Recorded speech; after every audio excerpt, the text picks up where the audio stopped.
Ya estamos de regreso en Comunicarte, con más ideas que vibran en voz alta. Eso, y por supuesto, de un lado y de otro, hay que decir que lo que pasó el domingo en la primera vuelta electoral dejó como ciertas impresiones y ciertas sorpresas. Para comentar algo que a mí me cruza y me hago muchas preguntas al respecto, que es como esta distancia entre los datos, los antecedentes, los hechos que tenemos respecto a la historia de algunos de los candidatos y luego los imaginarios y los relatos que se construyen alrededor de ellos. Es que estamos con Ignacio Rifo, académico, investigador, doctor en comunicaciones, además parte de nuestro observatorio crítico de los medios. Yo nunca lo digo bien, Ignacio. ¿Hasta cuándo? ¿Cuánto llevo aquí que no lo supero? Observatorio crítico de la imagen y los discursos discursos mediales. Te falta el apellido. Ya.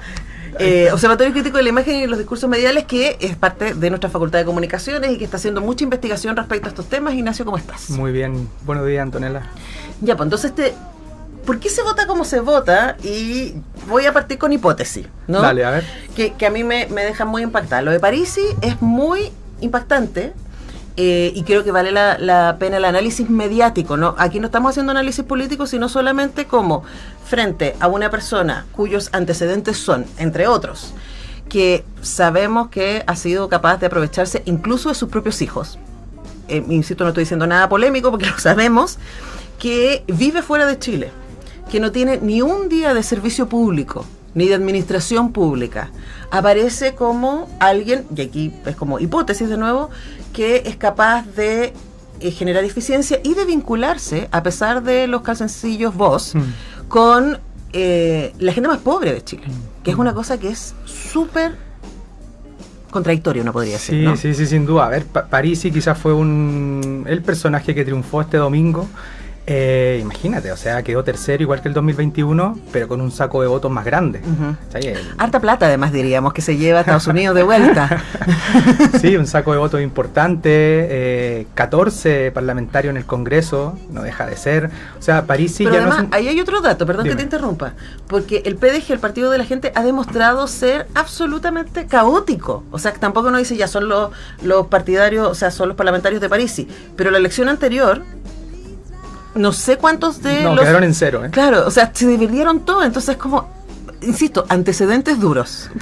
Porque esta persona con todos estos antecedentes merece confiabilidad. Esa cuestión para mí es un misterio. Porque hay relato detrás, ¿no? Exactamente. Hay relato detrás y claro, si vamos allá a los datos, vamos por los datos y después al relato. O sea, a ver, imagínate que Parisi, sabíamos que le iba a ir bien en el norte, le fue bien en el norte.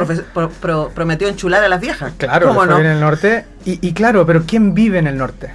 ¿Cuál es la población flotante que trabaja allá en el norte? ¿Quién vive en el norte? Eso es súper interesante sociológicamente. Luego también en el sur no le va mal, le va bastante bien. En las 5 comunas más pobres de Chile, gana en Alto Biobío y queda segundo, luego de Kast, en las otras 4. Y estas comunas más pobres de Chile están en la región del Biobío y en la Araucanía. O sea, digamos que el triunfo... de Parisi este domingo fue súper importante. Parisi ya no es ahí un fenómeno, un líder político, es la tercera fuerza política de Chile hoy día, o sea, no es cualquier cosa, y es quien tiene la llave para abrir ese cofre de unas semanitas más adelante. Ahora, ahí, por ejemplo, me llama la atención porque se supone que uno de los créditos que tenía Jara, y ahí a lo mejor podemos hablar de la mala campaña, de nuevo, desde lo mediático, es que ella se supone que representaba a el mérito, ¿no? Alguien que viene que es primera generación de profesional en su familia, ¿cierto? Que viene desde una comuna de no privilegio, ¿cierto? Y que ha logrado hacerse un espacio, sí, a partir de su participación política desde muy joven. Entonces, como uno pensaría que en términos de identificación, esa debería ser la imagen con la que las personas que en Chile ganan menos, que votaron Parisi, deberían identificarse, pero no lo hicieron. ¿Qué pasó ahí? Pues aquí me voy a poner quizás más duro. Pero Para eso estamos, análisis mediático. yo te lo comenté la última vez que estuvimos acá, que la franja de Janet Jara me parecía mala, no, en ningún momento. De hecho, es que imagínate, estuvo por debajo, lo que sacó en la cantidad de votos, por debajo el piso que tiene el presidente Boric. O sea, ellos se habían puesto como lo mínimo 28 puntos y estarán por debajo de los 28 puntos. Hizo una autobiografía constante de sí de Conchalí, ¿vale? Que bien, ya sabemos que viene de Conchalí, y es la primera generación, y es hija del mérito, etcétera, etcétera. Pero yo creo que la gente no quiere eso. ¿No quiere el mérito? ¿Quiere el winner? No, la gente no se ve reflejada allí. La gente, digamos que, para hacer el símil y poder explicarte esto, o sea, el votante de Parisi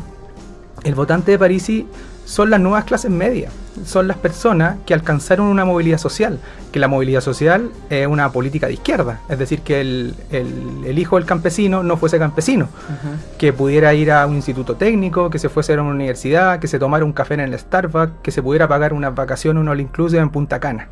Ese es el votante de París y esas nuevas clases medias, ¿sabes? Entonces, las personas se ven representadas e interpretadas por el discurso de Parisi. No se sienten representadas ni interpretadas por el discurso de Jara, porque Jara te dice lo siguiente: si tú eres de Conchalí, si eres de Maipú, ¿vale? No es necesario que te vayas a vivir a Providencia Las Condes, ¿vale? Quédate aquí en Conchalí y en Maipú, porque va a venir un estado que te va a mejorar las condiciones materiales. Tienes que hacer ciudad, tienes que hacer pueblo, ¿no? Tienes que creer en esta identidad territorial y quedarte en tu pueblo, quedarte en tu comuna. Y eso, en el marco de la movilidad social, no encaja. Porque si uno empieza a ver a los líderes de la izquierda, digamos que los líderes de izquierda no viven en Conchalí ni tampoco viven en Maipú. Sabemos dónde viven, ¿vale? Justamente... Independiente de dónde vengan. Independiente de dónde vengan. O sea, la movilidad social yo creo que es un fenómeno súper importante que uno de los ejes centrales quizás de la transición, es decir, de dónde venían nuestros padres, de dónde venían nuestros abuelos y hoy día dónde estamos.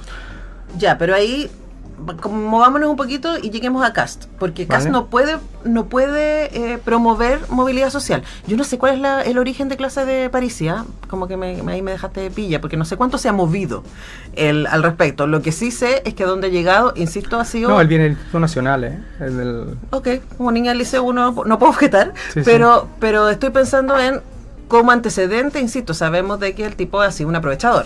Ese es como, me insisto, ¿no? Y es como el rey de los papitos corazón.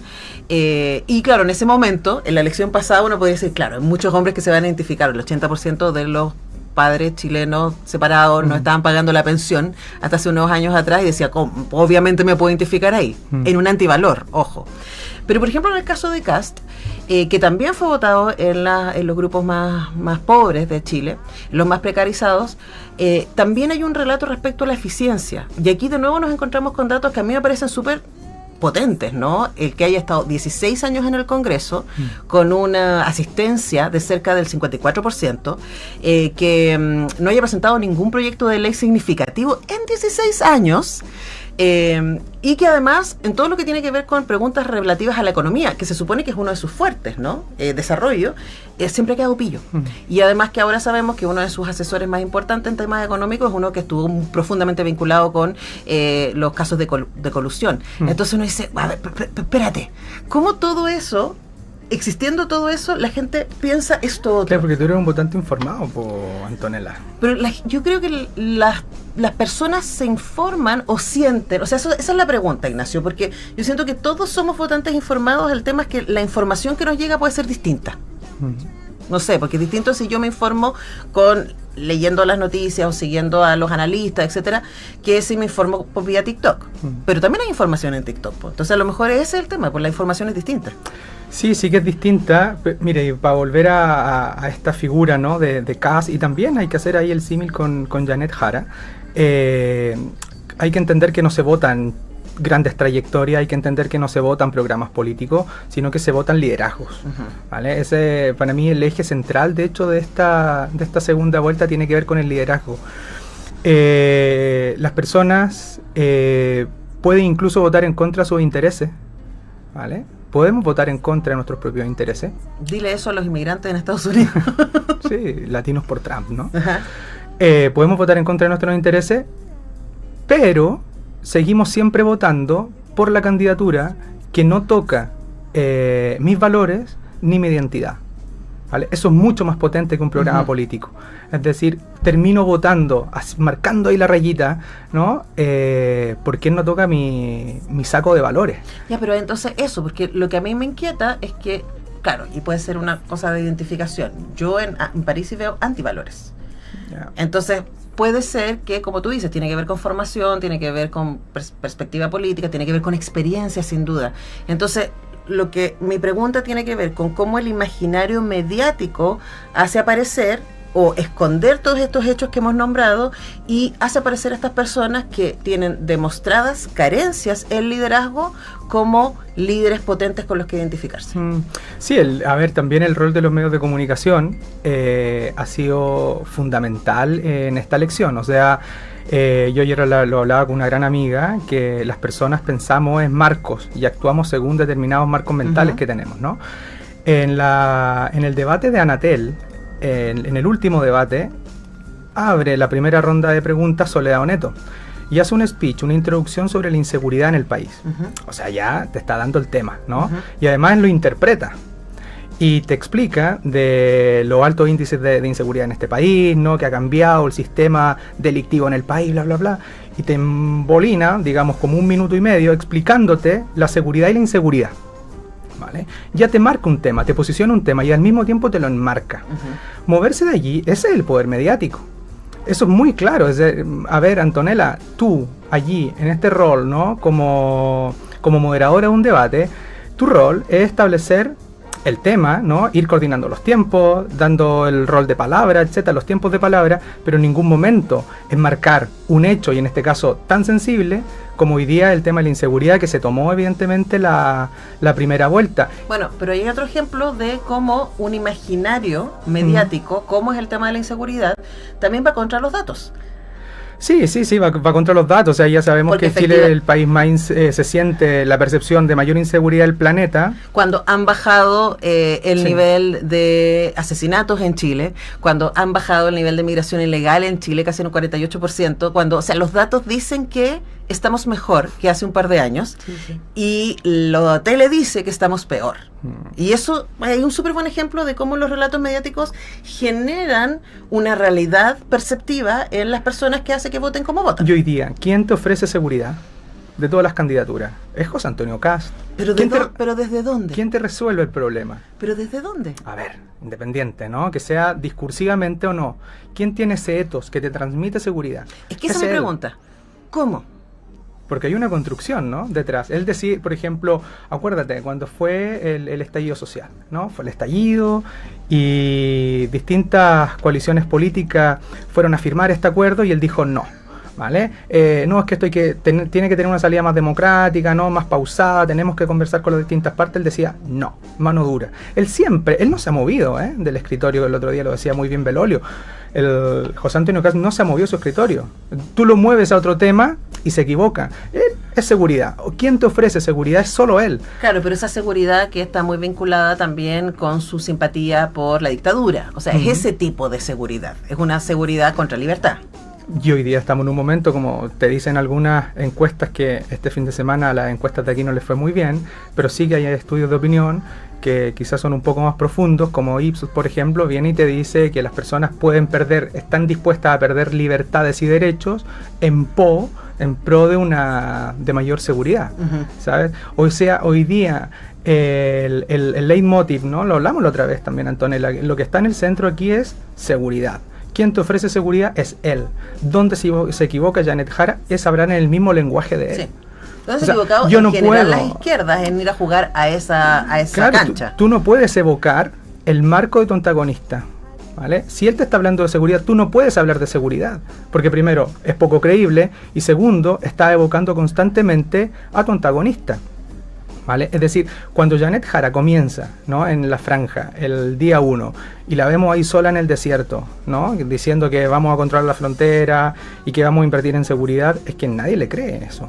¿Y por qué si se le cree a la derecha cuando, en datos duros, los gobiernos de Piñera, que son los que hemos tenido de derecha en las últimas décadas, no fueron más eficientes en temas de seguridad?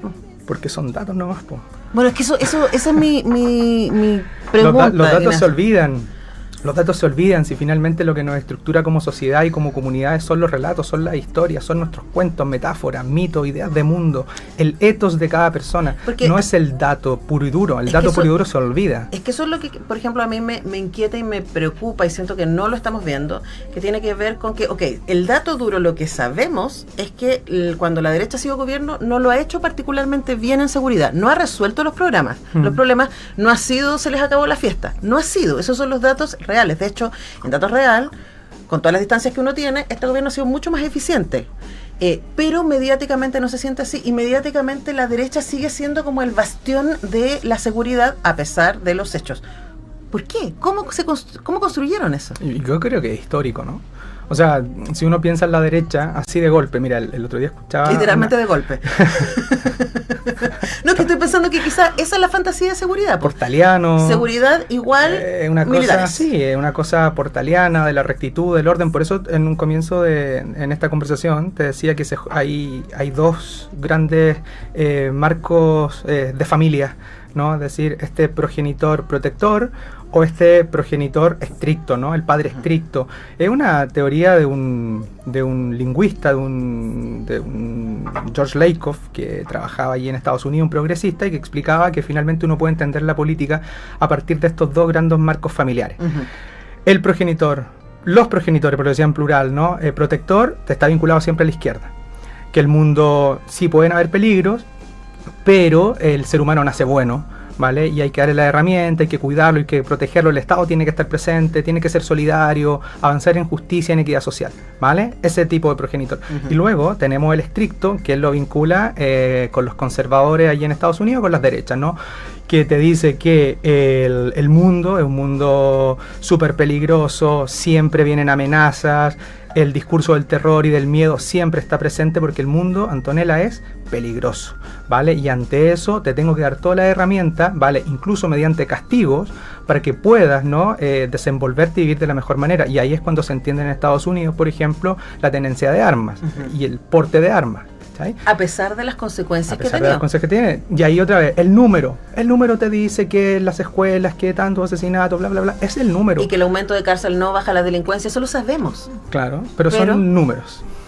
Pero, entonces, claro, a mí me parece que es súper importante reflexionar sobre el relato, especialmente ahora porque, o sea, los resultados que tuvieron el domingo no tienen que ver con los hechos, no tiene que ver con las propuestas que están en los planes de gobierno, tiene que ver con una construcción mediática de una identidad. A mí me da mucha curiosidad cómo están cruzadas esas construcciones de identidad y cómo la gente que está en una situación más precaria debido al sistema neoliberal en el que vivimos son los que votan por quienes defienden ese sistema. Entonces, ese cruce, como que no, en mi cabecita no lo tengo resuelto. Que es difícil. Mira, de cara a la segunda vuelta, bueno, tenemos aquí la candidatura de Janet Jara, que al parecer es la que lo tiene más difícil para poder ganar la elección, porque los números no le salen. Pero yo creo que sí, que es una segunda elección, es completamente distinta. Ella tiene que enfocarse, desde mi perspectiva, muy, muy humilde, en sus capacidades, en su competencia. Yo necesito ver una líder allí, una gran lideresa, y todavía no la he visto, ¿sabes? Lo primero. Y lo segundo es terminar de una vez de evocar los marcos de tu antagonista. Si Kast te dice que el país es súper inseguro, tú enseña que no, que uno puede vivir muy seguro en este país. Yo quiero ver a la candidata paseando por Paseo Ahumada. No pasa nada, porque es un país seguro.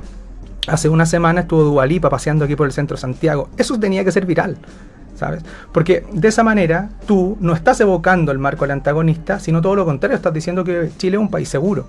Pero es que ahí, y de nuevo entramos ahí al rol de los medios, que vamos a detenernos más profundidad en un ratito con la Liu Vallés, pero pongamos que Jara hace eso. ¿Ya? Pero si al mismo tiempo las personas ven eso en la campaña, 2 minutos versus el matinal que dura 4 horas, los noticieros que duran 2, están todo el día, dale con el portonazo y con el asalto y con... Independiente de que las cifras sean bajas comparativamente, ¿no?